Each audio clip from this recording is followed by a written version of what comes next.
আসসালামু আলাইকুম রহমতুল্লাহ।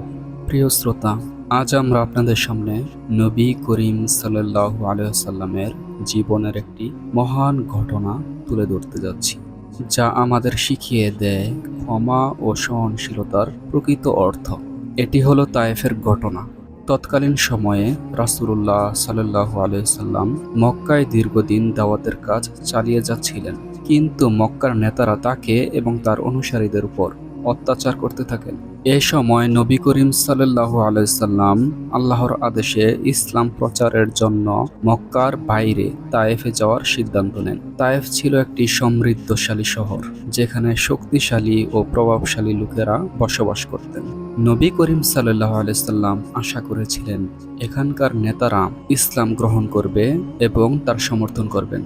কিন্তু যখন তিনি তায়েফের নেতাদের কাছে পৌঁছালেন, তারা তাকে বিদ্রূপ করলো, তাকে অপমান করলো এবং তাকে শহর থেকে বের করে দিল। এখানেই শেষ নয়, তায়েফের কুকর্মীরা রাসূলুল্লাহ সাল্লাল্লাহু আলাইহি সাল্লামের উপর পাথর ছুঁড়ে মারে। তার পবিত্র শরীর থেকে রক্ত ঝরতে থাকে এবং তিনি রক্তাক্ত অবস্থায় তায়েফ থেকে বেরিয়ে আসেন।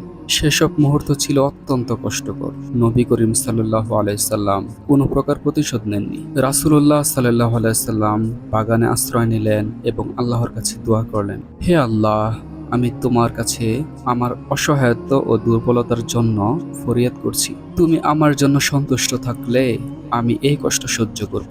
এই সময় আল্লাহ সুবহানাহু ওয়া তাআলা জিবরাইল আলাইহিস সালামকে পাঠালেন এবং তায়েফের পাহাড়গুলিকে তাদের উপর ধ্বংস করার প্রস্তাব দিলেন। কিন্তু নবী করিম সাল্লাল্লাহু আলাইহি সাল্লাম বললেন, না, আশা করি যে আল্লাহ তাদের বংশধরদের মধ্যে এমন লোক তৈরি করবেন যারা একদিন আল্লাহর ইবাদত করবে।